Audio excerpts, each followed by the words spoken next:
Well, welcome everyone to today's call. We are so thrilled to be here with you today. And as folks continue to join the call, we want to welcome you and just appreciate your time in being here for today's webinar on American Rescue Plan funding for creative organizations. My name is Rachel Parrish. I'm the Executive Director of Welcoming America, and I'm just thrilled to be here today with my good colleague, Tori Allen with Arts Midwest, and some of the senior leadership at the National Endowment for the Arts. And we're just so thrilled to have collaborated with both of your organizations on today's program. If you're not familiar with Welcoming America, our mission is to support local communities in their efforts to create places where everyone, inclusive of immigrants, can thrive, belong, and prosper. We're proud to support a network here in the United States of close to 250 members across 42 states, as well as 6 partners globally who are leading this work every day in communities large and small, rural and urban. We know that arts and culture are vital to creating welcoming places, so much so that we have a number of publications dedicated to cataloging some of the phenomenal work that's happening in every corner of our country that reflects and celebrates our country's growing racial and ethnic diversity and inspires us all to strengthen our shared bonds as neighbors and as Americans, along with the more equitable decision-making and policy-making so that everyone can thrive. Which is why we're just so thrilled by the NEA's efforts to actively seek out arts and culture organizations that may not have traditionally accessed public funding, and to promote, along with hundreds of you who are on today's call, the arts as a vehicle for healing and for strengthening our civic and social infrastructure. This is just one of the ways that we're very encouraged by the Biden administration and Congress's efforts to ensure that recovery plan dollars reach communities who've not only been disproportionately impacted by COVID, but whose voices and whose artistic and cultural contributions are vital to shaping a more vibrant and welcoming America for all. My greatest hope is that these resources will be matched tenfold through public-private partnerships at the local level that we know that the arts and the strong signal from the Biden administration can unlock so that the creative potential of our communities and of every single American can be valued and can endure. And I hope that you'll join us in one moment where we have an opportunity to celebrate that, which is Welcoming Week, which will take place this September 10th to the 19th. Our theme is Belonging Begins With Us, and we'll pop some information into the chat so you can learn more about that. But for now, I just want to thank you all again for being part of this conversation and joining us in this work, and turn things over to my colleague, Tori Allen with Arts Midwest. Thanks so much. Great. Thank you, Rachel. And thanks to everyone for joining us. I'm Tori Allen, President and CEO of Arts Midwest. At Arts Midwest, we strive to support and celebrate creativity across our 9-state region, as well as the native nations that share that same geography. We, like our partners at Welcoming America and the National Endowment for the Arts, believe in the power of creativity to create thriving, entrepreneurial, and welcoming communities. Now, before we discuss the historic funding opportunities available through the American Rescue Plan, I would like to introduce Ra Joy, Chief of Staff at the National Endowment for the Arts. Ra has long championed the arts as a public policy asset and a civic priority, and brings more than 25 years of senior leadership experience in the arts, public policy, and nonprofit management to the Arts Endowment. Ra, thank you so much for joining us today. Thanks, Tori, and hello, everybody. My name is Ra Joy. My pronouns are he, him, his.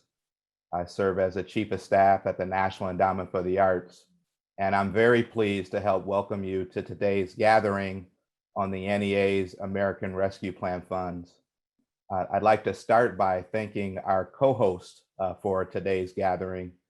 I'd like to thank Tori Allen and Arts Midwest, as well as Rachel and all of our friends at Welcoming America.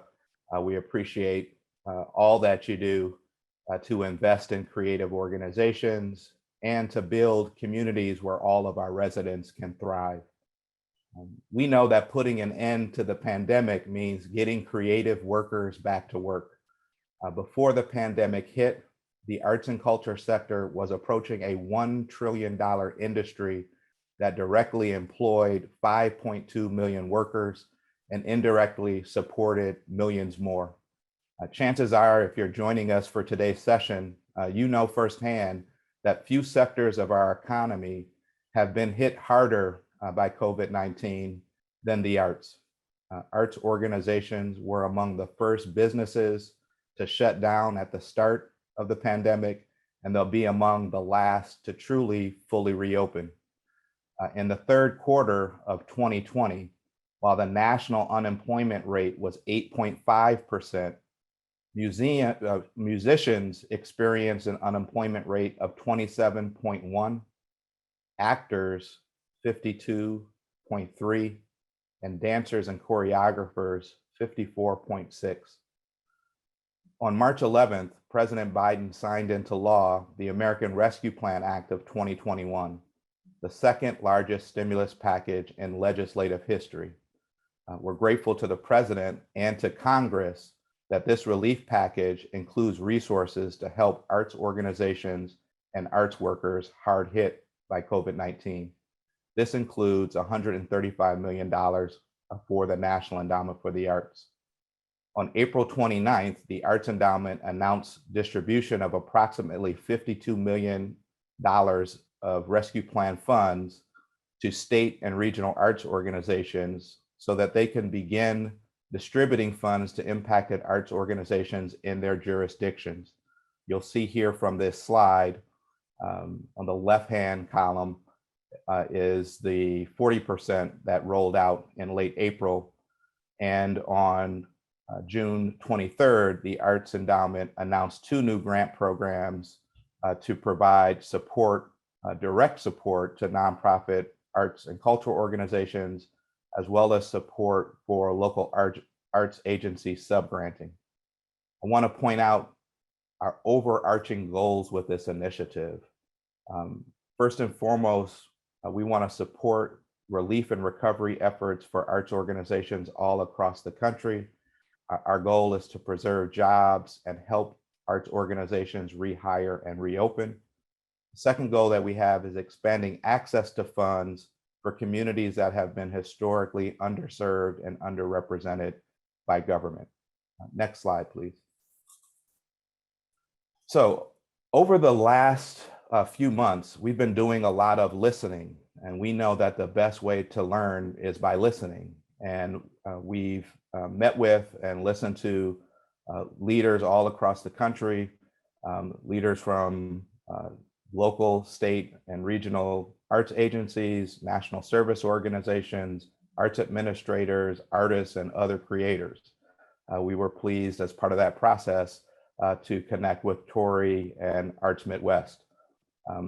When we met with folks, we specifically asked for feedback on the last stimulus package that the NEA rolled out in the form of the CARES Act. And we asked kind of what worked and where are there areas for improvement. And we heard some pretty consistent themes time and time again. And individuals encouraged the Arts Endowment to embed fairness and equity, not just in the program structure, but in each and every phase of the funding life cycle. And so on this slide, I just want to draw your attention all the way on the left-hand column to some distinctions for ARP that are unique to the agency and unique to this process. And in fact, not only are some of these items different from the CARES Act of 2020, but they also represent a departure from the American Reinvestment and Recovery Act of 2009. And there are 3 things I want to raise. The first is wider eligibility. We really want to open the doors of opportunity to organizations that perhaps had never received a grant from the National Endowment for the Arts, or perhaps had never received a grant from the federal government. So our ARP structure provides for much wider eligibility. We want to provide flexibility with the funds themselves. And so it's really important to keep in mind that these are dollars that can support general operating expenses, and there is no matching fund requirement. And a third distinction that my colleagues from the Arts Endowment on this meeting know quite well is a focus on locals.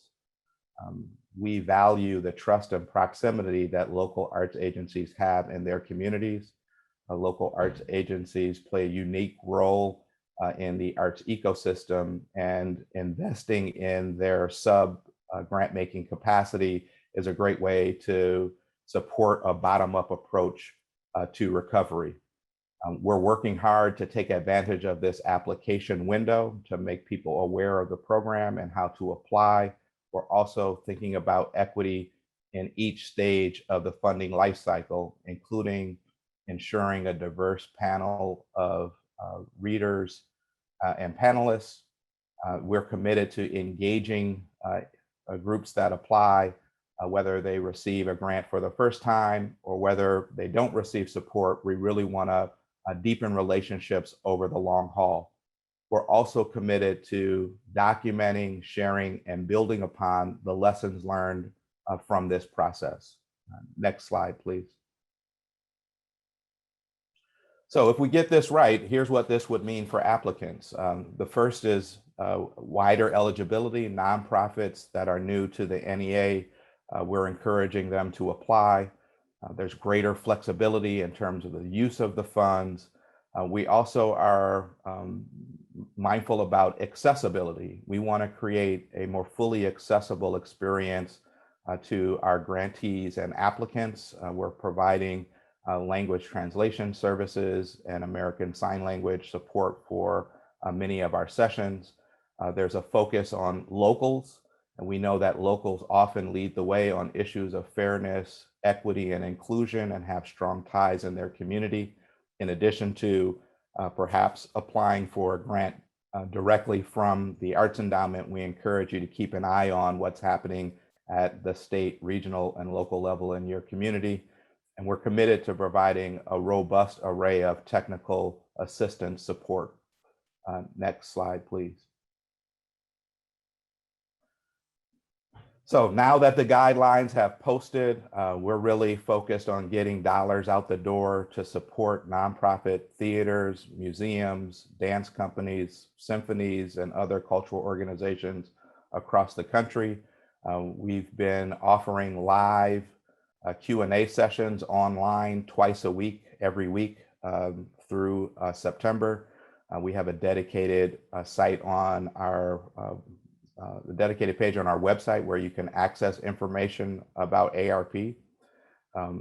As many of you know, the NEA has the most accessible and knowledgeable staff team in America, in my humble opinion. And to take us on a much deeper dive on our ARP program and to also help introduce other members of our team, I'm pleased to turn it over to my colleague, Mike Orloff. Thank you, everybody. Thank you so much, Ra. And it's really great to be with everyone today. And I just love seeing where everybody is zooming in from in the chat box. We so appreciate this opportunity. And again, want to thank our hosts, Welcoming America and Arts Midwest, for organizing today's webinar. I'd also like to call out and shout out a thank you to Anthony Salas at Welcoming America and Michael Johnson at Arts Midwest for their incredible work in pulling this all together.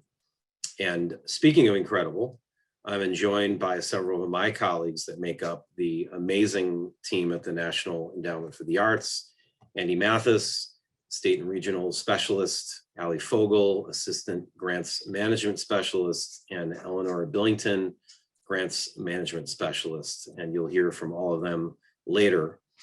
We are thrilled that you are all here in the Zoomosphere and have joined us, and we especially want to welcome anyone who is thinking about applying for an NEA grant for the very first time. We'll spend the next 15 minutes or so walking you through our grant opportunities, and we'll have plenty of time at the end for questions after the presentation. If you remember only one thing from this webinar, we hope it is this: we understand that applying for federal funding and managing a grant can be a significant undertaking. And many of us, like me, have been on the other side applying to the NEA for support. So we strive to ensure that all applicants receive the support they need throughout the process, and we welcome the opportunity to connect with you. So the National Endowment for the Arts is an independent federal agency. We provide funding for the arts in all 50 states, DC, and US territories. Each year we award thousands of grants to provide all Americans with diverse opportunities for arts participation. Please visit the grants section of our website, arts.gov, for a listing of our regular grant programs, and don't hesitate to reach out to us with any questions. We encourage you to learn about these and other grant programs and look forward to supporting you through the grant process. In addition to our regular annual grant programs, the National Endowment for the Arts will distribute, as Rod just talked about, $135 million from the American Rescue Plan. Of that amount, 40% has been allocated to state and regional arts organizations for re-granting through their own programs.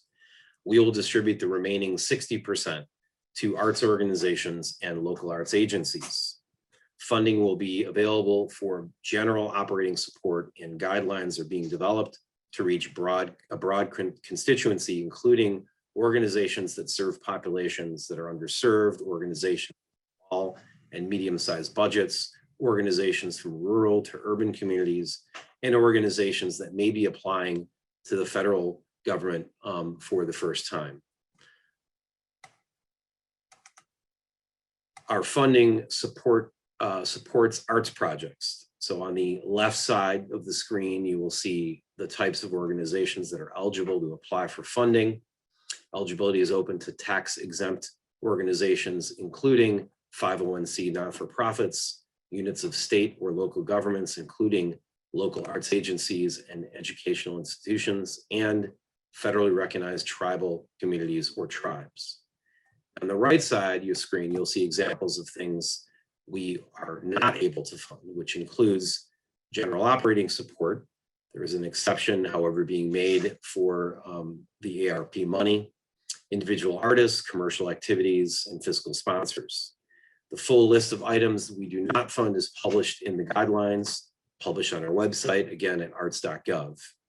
I should clarify one thing on general operating support. We do have new legislation related to allowing previously awarded grants to be used for general operating support. If you have a previously awarded funded award, you may be able to transition that into general operating support. However, currently all fiscal year 22 grant applications will continue to be for project-based applications. And if you have further questions about that, please reach out to the program officer you've been working with.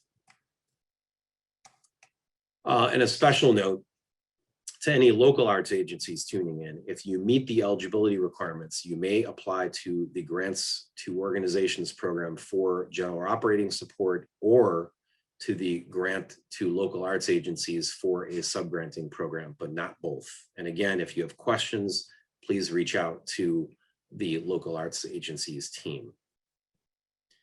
So there are certain requirements you must meet in order to be eligible to apply for an NEA grant. You must have a not-for-profit at the time of application. You must have a 3-year history of arts programming, and you must be in compliance with reporting requirements for previous NEA awards. You must provide a 1-to-1 cost share match of non-federal funds. The match can be achieved in a variety of ways, including earned income through ticket sales or in-kind donations in space. The match can also be a combination of these things. And ARP funds are non-matching. Our grant review process includes 3 levels of review. The first level of review is a citizen panel, which is made up of experts in the field. And for some grant panels, one layperson or a person not working directly in the arts. All of our panels are diverse in terms of geography, gender, ethnicity, and expertise. Panel recommendations are then submitted to the National Council of the Arts for their review and approval. The council then forwards its recommendation to the chairman of the National Endowment for the Arts. And the chair provides the final review and approval. If you're interested in being part of this process, we are always looking for new panelists, and we'll talk a little bit later about how to volunteer to serve at the very end of the meeting. One other comment on our process. panel feedback is always available to applicants. If you apply and you are not recommended for a grant, we encourage you to reach out to your staff contact and request panel feedback. It can be really helpful to hear what parts of your application resonated with panelists and what things they might have had questions on. There are different funding categories offered by the National Endowment for the Arts. As was referenced before, partnership agreements are only available to the designated state arts agencies and 6 U.S. regional arts organizations. NEA has funding opportunities for organizations that include grants for arts projects, Challenge America, Our Town, and research grants. These are the largest grants we offer, and not-for-profit organizations receive the bulk of our direct funding. Grants for individuals are limited to literature fellowships, though we do offer recognition to jazz artists through the NEA Jazz Masters program, which, by the way, was just announced today, the 2022 class, and folk and traditional arts through our National Heritage Fellowship program, which was announced maybe 3 weeks ago. Generally, you could submit 1 application per year per organization. However, there are some exceptions to that rule, so make sure to check the guidelines for clarity. And now I'm going to hand the mic over to my colleague, Eleanor Billington. Thanks so much, Mike. Hi, everyone. I'm Eleanor, and I am working as a grants management specialist for the American Rescue Plan opportunity. So you will probably be emailing and contacting me if you have questions about this. I'm really delighted to be here today to connect with you all over Zoom. And so, to also kind of put a face and a voice to who you will be reaching out to with ARP questions. So I'm going to talk a little bit before we get to ARP about the NEA's other partnerships and funding streams. The NEA offers partnership agreement grants to the 50 designated state agencies, 6 territories, and 6 regional arts organizations. You can see the color coding on this map aligning each state with its regional arts organization. And Arts Midwest is right there in purple. By law, 40% of NEA grant funds are designated for the states and regions. By supporting the state arts agencies and regional arts organizations through partnership agreements, the Arts Endowment makes the arts available in many more communities than it could through our direct grant programs. We mentioned 3 of our primary funding programs earlier. Those are Challenge America, Grants for Arts Projects, and Our Town. Next, I'm going to focus a little bit on the details about each of these programs. Challenge America primarily supports small organizations to extend the reach of the arts to populations that are underserved. All grantees must address how their organization or audience has been underserved. This term is defined by our legislation and agency policy, and it refers to individuals or communities whose opportunities to experience the arts are limited by geography, ethnicity, economics, or disability. And all these awards are at $10,000, and they do require a 1-to-1 cost share match. This includes an abbreviated application process, and it also includes robust technical assistance. The deadline for Challenge America is typically in April each year. The Our Town program provides support for creative placemaking projects. So what exactly do we mean by creative placemaking? The simplest definition is about strengthening local communities through arts and culture. Creative placemaking is when arts, culture, and design activities are deliberately integrated into efforts that will strengthen communities. Successful Our Town projects ultimately lay the groundwork for systemic changes that sustain the integration of arts, culture, and design into local strategies. There are some additional requirements for the Our Town program. Eligibility does require a partnership between a nonprofit and a local government. The grants range from $25,000 to $150,000, and they also have a required 1-to-1 cost match. The guidelines for Our Town are currently posted on our website at arts.gov, and the deadline is August 5th. Now we're going to take a look at the NEA's largest funding stream, the Grants for Arts Projects. Applications are submitted to one of 15 discipline programs at either the February or July deadline each year. Our second deadline most recently passed on July 8th. Funding is available for all stages of the artistic process, including creation, presentation and exhibition, arts education and enrichment, as well as services to the field, such as conferences or professional development. All these grants require a one-to-one cost share match. The awards range from $10,000 to $100,000, and the project timeline can be for up to 2 years. We support projects across 15 different disciplines. You'll see these are across the screen here, and guidelines for each discipline are posted on our website, arts.gov. To apply, you would choose the appropriate discipline based on the content of your project and follow the guidelines and application instructions for that particular discipline. We encourage you to look through the discipline-specific guidelines and reach out to our staff with any questions. Contact information for our full staff, including each artistic discipline, is available on our website. Okay, we're now going to talk specifically about the American Rescue Plan program.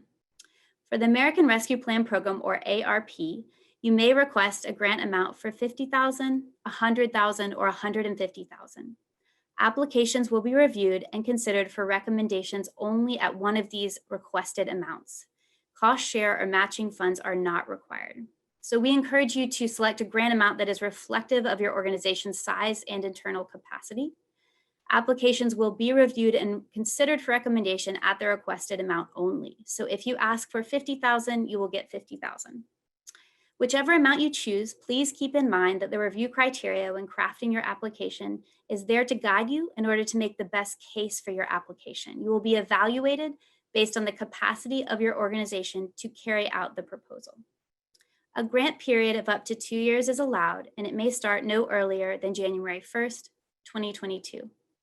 A note here about local arts agencies. If you are a designated local arts agency and you're interested in subgranting, then you need to review the grants to local arts agencies for subgranting program guidelines. And these are available on our website at arts.gov. But just a heads up, if you're a local arts agency, this opportunity has different award amounts and different timelines. So please take a look at our website.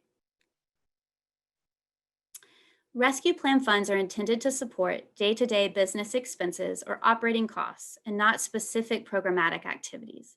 Support is limited to any or all of the following: salary support, full or partial, for one or more staff positions.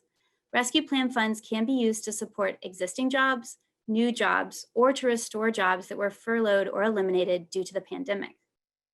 Fees or stipends for artists and or contractual personnel to support the services they provide for specific activities as part of organizational operations. So this work for artist fees could be related to anything with a tangible outcome. And examples of that: performances, presentations, workshops, or the creation of artwork. Facility costs are also allowable. This includes things like mortgage principal, but not mortgage interest, rent, and utilities. Any costs associated with health and safety supplies for staff and or visitors or audience members, like personal protective equipment, cleaning supplies, or hand sanitizer. And also marketing and promotion costs are allowable for ARP. A note about types of cost. One type of cost is not preferred over the other. It's really up to you and your organization to choose which cost to include in the budget and to make the case in your application as to why they are important in relationship to the review criteria. We would advise you to kind of think about where the funds would be the most impactful for your organization, or where they might be filling a gap where you currently don't have funding from other sources. As Mike mentioned, we're going to have a chance to answer questions at the end of the presentation, but I wanted to highlight a couple of things that we're asked often.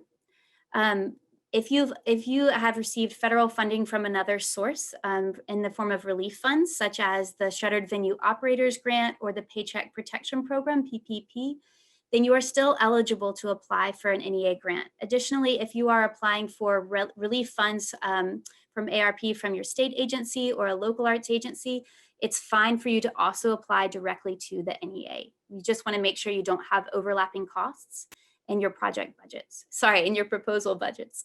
Okay, are work samples required for ARP applications? No, they are not. We've tried to make this application a little bit more streamlined, so there are no supplemental materials to submit and no work samples required. The last question we get a lot is about the difference between project-based support and operational support. And so, as Mike said, ARP is for operations-based support. And I would encourage everyone to think about this kind of like zooming in versus zooming out. For project-based support, we want really nitty-gritty specifics in your budget, but for ARP, this is operations-based, and so you can zoom way out, and it can be more general in terms of what you're asking for funding for. And if you have questions about this, they'll probably come up during the Q&A, and we can talk more and more about it. But all of the costs for a specific project-based grant have to be related to that particular project. In an operations-based grant, eligible costs are not tied to the specific project, so they can be much more wide-ranging. You may have salary for staff working on a project in education, and then salary for staff doing a performance in your operations budget, and that is fine. They can be from many different places. So I hope that will answer a couple questions that may be churning in your brains, but you can also begin to submit questions through the Q&A box. We will reply to those as quickly as we can. And now I will hand it back over to Mike for the closeout of our presentation. Excellent. Thank you, Eleanor. And I know questions have been coming in both the chat and the Q&A box, and my awesome colleagues will try to get to those in real time. So submitting an application is a multi-step process. For part one, For part one, you will submit to grants.gov the application for federal domestic assistance / short organization form. This is a brief form that will collect very basic information about your organization. For part two, you will fill out the grant application form in the NEA's applicant portal. This web form is where you will enter the majority of your application material.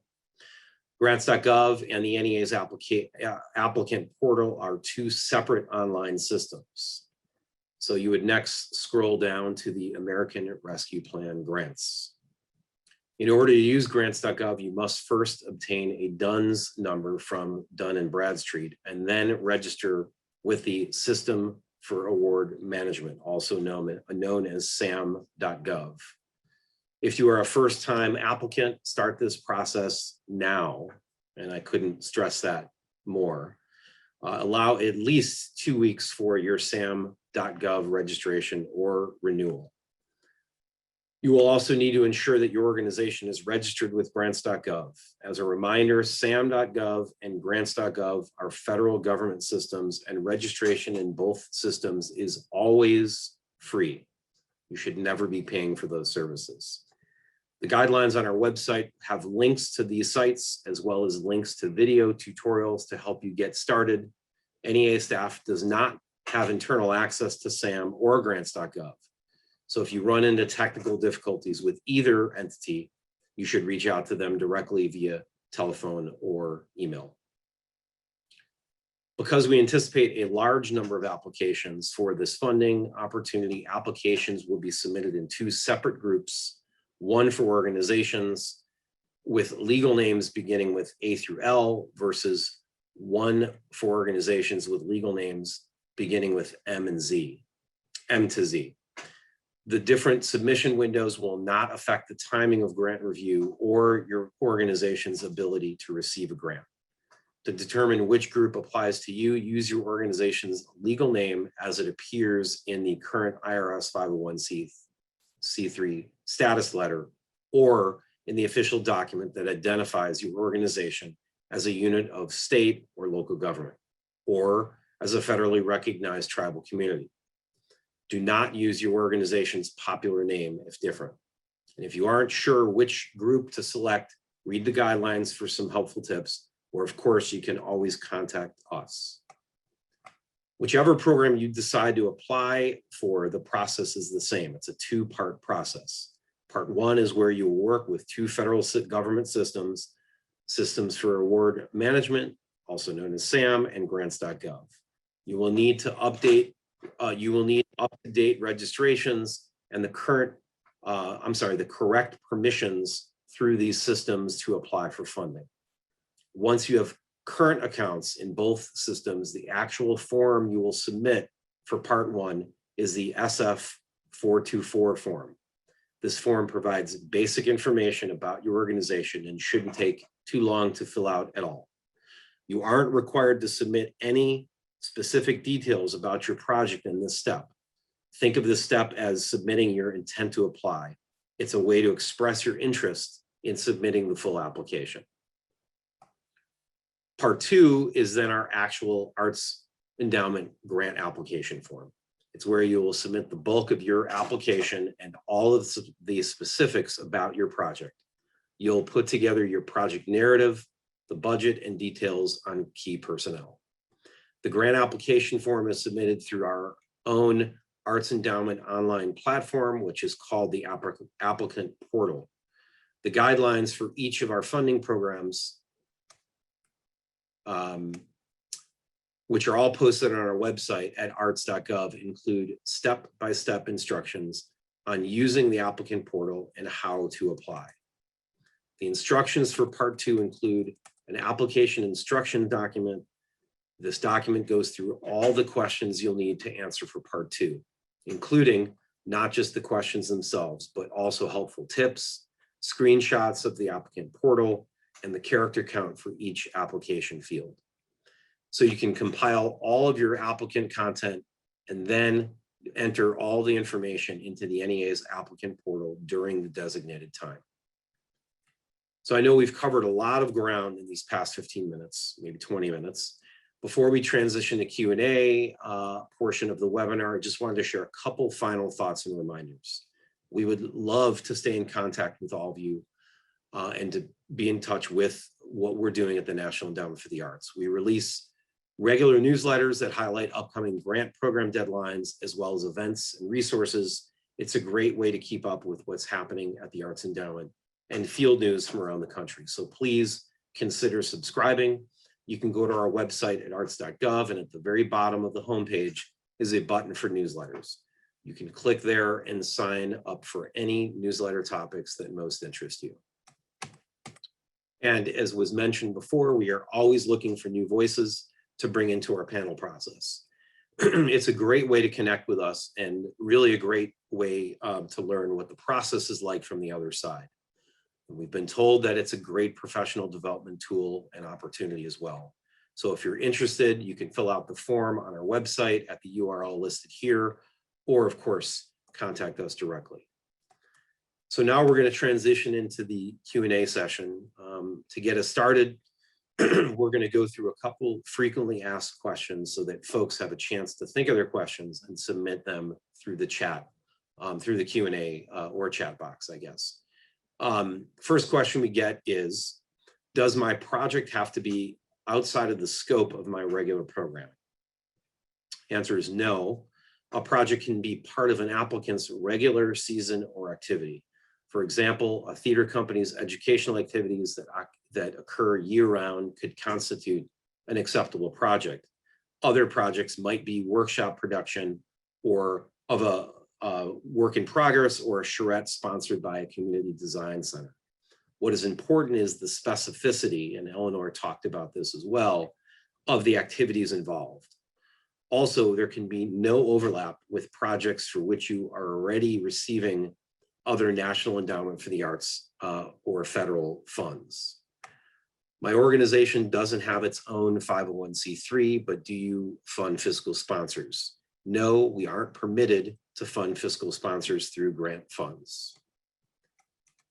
Last question, if we apply for grants for arts projects in July, can we also apply to American Rescue Plan general operating support? The answer is yes. The American Rescue Plan relief funding is in addition to any regular cycle grant funds. You just need to be sure that you don't have any overlapping costs in your budget. And one more that comes up, if I apply to my state arts agency for American Rescue Plan funds, can I also apply to the NEA directly? And the answer could be yes. You'd want to check with your state. Each state is handling their American Rescue Plan funds slightly different. The NEA does not restrict you from applying for state funding or NEA funding. However, your state may have restrictions. So I think we will jump to the Q&A box. And Eleanor, please let me know if I'm behind, or let's see, where should we start? Mike, we've been answering as many questions as we can in real time, and Allie and Andy have been helping. So thank you all so much. We will try to get through as many as we can. And Mike, do you want to maybe read them out so everyone can hear them? And then we can, I know Andy and Allie may be able to help answer. You might want to address some. Maybe we can ping pong that way to Sure. give folks a chance to type in replies if that's easier. Okay. Thank you. And yes, thanks, Anthony, for keeping the contact slide up. So I'll start with the Q&A box. If your organization receives this funding, will an independent organization financial audit be required? Who would like to answer that? I can take that question. So we can send you the terms and conditions for the grant, but there's a possibility that an audit may occur. You are required to keep certain records when you have been using federal funds. So I can provide a very specific document about the grant terms and conditions. And that just outlines in very specific language what you will want to consider when using federal money. And we also have a great section on our website called Manage Your Award. And that is the sort of one place to go where you can see all of the different FAQs we have addressed about, how do I draw down my funds, that sort of thing. So it's possible that an audit could occur, but it isn't a standard part of the process. So I hope that answers the question. Or do any of my other colleagues want to weigh in on that one? I think you covered it, and you've also got some fan mail in the chat box that you've returned to the NEA. So yes, we're very happy to have Eleanor back. I'm going to ask a couple more questions, and Eleanor, I think you'll want to address these. I'll ask two of them because they're both somewhat related. Could you kindly provide some additional guidelines as to how to determine the grant request amount?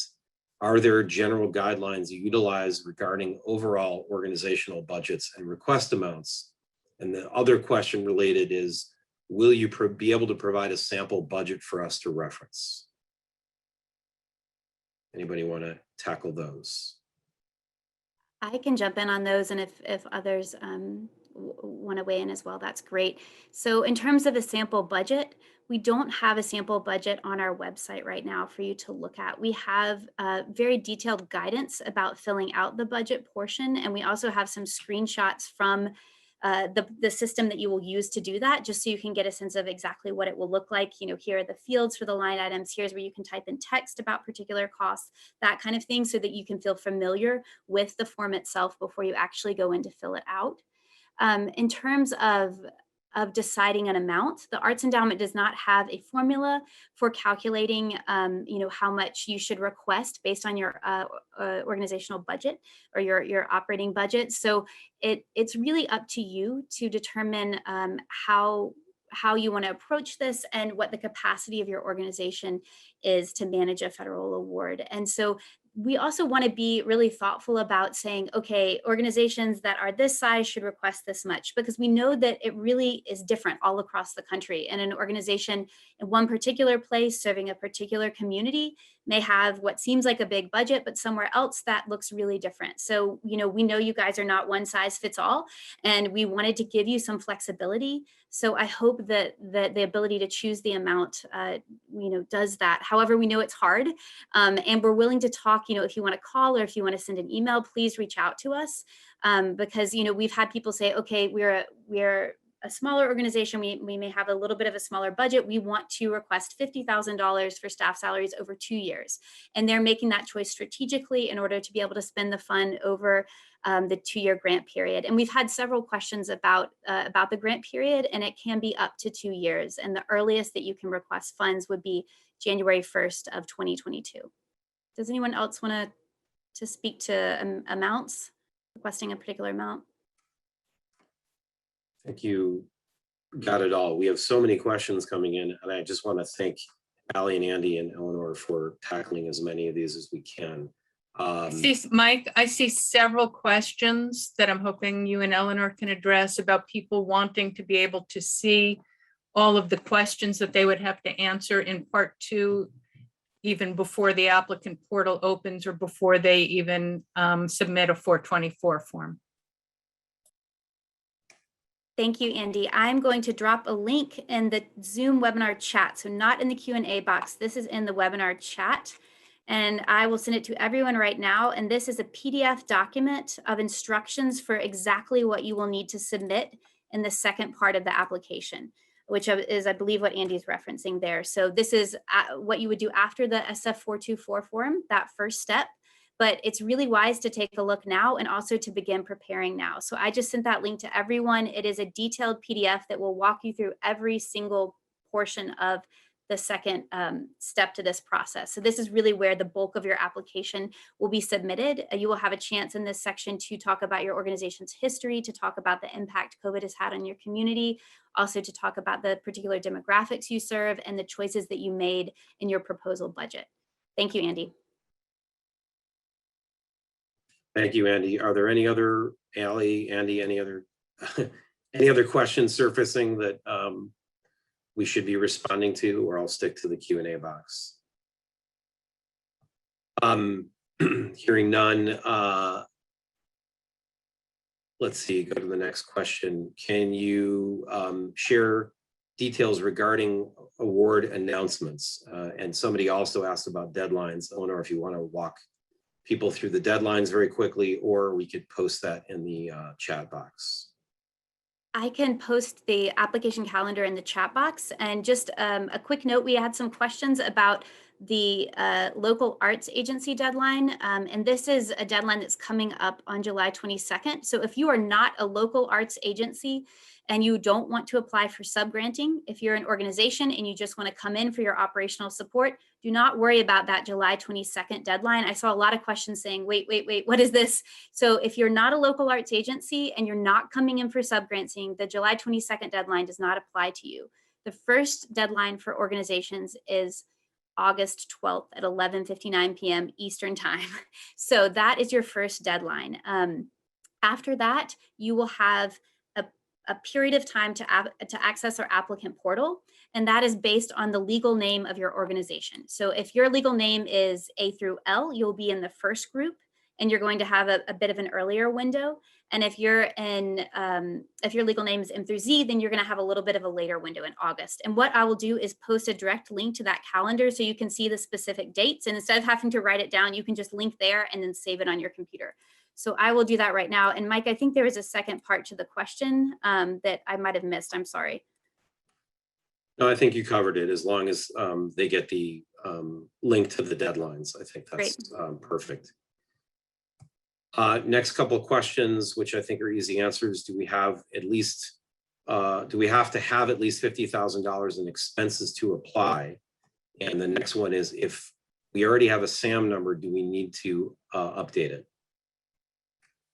Yes, if your SAM number is expired, you do need to re-register with SAM or renew your registration. So yes, that needs to be active at the time that you apply.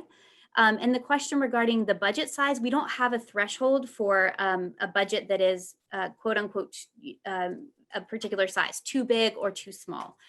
So we don't have a threshold for that. We would just want you to think strategically about what amount you request and the period of support that you request. So if you are, I'll just throw this out. If you're $75,000 operating budget and you want to come in for $50,000 worth of salaries or artist fees over a 2-year period, you can certainly do that. Thank you, Eleanor. So we've covered that deadline part. So next question, my organization is registered on SAM.gov, grants.gov, but I'm unable to access their current account as the previous person in the grants role is no longer working there, and I need verification from their phone to log in. Can I newly register as an individual at SAM.gov? I'll just answer quickly and say that I would strongly suggest you reach out to SAM.gov and grants.gov, but Eleanor might have some further wisdom to impart. I'm dropping the SAM.gov and grants.gov support hyperlinks into the chat. So grants.gov has a 1-800 number that is available 24 hours a day, 7 days a week for you guys to call. So if you are running into technical problems with grants.gov or SAM.gov, reach out to them directly. The NEA doesn't manage those sites. And so unfortunately, we can't help you. We can't get in the back end and figure out what may be going wrong. Or in the case that Mike read out, it may be as simple as calling grants.gov and saying, hey, can you help me reassign my role so that I can access this information that someone else at my organization had and is either no longer there or can't access. Thanks, Eleanor. One good question that I'm sure everyone wants to know: by when must funds be spent? That's of course if you get I assume it's referring to the American Rescue Plan funds. So generally it's a 2-year period, but Eleanor, do you want to expand on that? No, you're right, Michael. That's it. It's a 2-year period. So you can start it later in the process, and then you don't have to start your grant on January 1st, 2022. And there's also a possibility if things come up to request a bit of an amendment or to alter your timeline a little bit. That doesn't happen often, but there is some flexibility there if people are worried about that. And again, we would discuss that when we get to the funding stage a little bit later in the process. Thanks, Eleanor. A good question here. If our organization is not an arts organization, but we work with arts organizations to support our clients who are child immigrants, are we still eligible to apply for funds to support our programs? The short answer is absolutely yes. We support all kinds of projects through the National Endowment for the Arts, including work in prisons, work in hospitals. So as long as it's focused on the project, which is an art project, I would encourage you to reach out to one of our staff members and continue the conversation, but yes. Next question, if we have to check with the state arts agency about applying, if we have to check with the state about applying for ARP funds from both the state and the NEA, will the deadlines for the state programs happen before the deadline for the National Endowment for the Arts? How will we know if we should do both or just skip NEA? It's a very good question. Andy, I don't know if you want to tackle that. I think there's no clear answer other than I would assume you should try to pursue both if at all possible. Yeah, there is no clear answer. And we encountered this last year when organizations were applying for CARES Act funding as well. And there is no timeline for all of the different state arts agencies. They're each developing their own ARP grant programs. So we encourage everyone to apply for everything for which they might possibly be eligible. And then at that point, if the state arts agency has restrictions and will only fund entities that have not received Arts Endowment direct support, they might just hold your grant up until you see whether you get the NEA support or not. So there's a way to usually apply for both and then wait and see. Thank you, Andy. And we're getting close to the hour. We're going to try to answer as many as we can before we turn it back to Welcoming America. One question came up that I think everybody would want to hear. Can you, whoops, it just moved. Can you speak more about the matching requirement rules if we applied for another grant earlier this year and also want to apply for the ARP operational support? Yes, so you can definitely do both. I can speak to that. You do need to have a match for the grants for arts projects deadlines, and that would be a project-specific grant. And you just want to make sure that in that particular grant, you don't have any costs that will be represented in your organizational budget. In your proposal budget for the ARP opportunity. So you can certainly apply to both. You'll have to have the match for the grants for arts project application, but you don't have to have it for ARP. So I know it's a little bit confusing to have, we usually don't fund operational support or general operating costs, but we are excited to do that now through ARP, but it does create a little bit of confusion. So if you're looking at applying for both, reach out to us. We mentioned discipline specialists in the presentation. You can contact the discipline specialist that pertains to you and reach out to that person at the NEA and just say, hey, I'm doing my budget for this. I know I need to have a match for this one. Can you walk me through that process? Or you can ask any specific questions to them directly. Thanks, Eleanor. Maybe the last question, we'll see. Could you give some guidance on which of the 3 levels of funding is best to apply for? Is there a relationship to organization size, annual overall budget, etc.? I thought that would be a good question for everybody to hear the answer to. We don't have, I wish we had sort of the magic formula or a more direct answer for this, but it really is up to you all. And I will tell you that there's not a plan to say, okay, we're going to fund this many organizations at this particular level. Your application would not receive any less attention if it was at a particular level, say 50,000, and everyone applied for 50,000. I'm just making this up, but that wouldn't affect your application. The applications will be judged against the review criteria of artistic excellence and merit, and underneath that are other bullet points about, as applicable, the impact on the workforce that your application may present.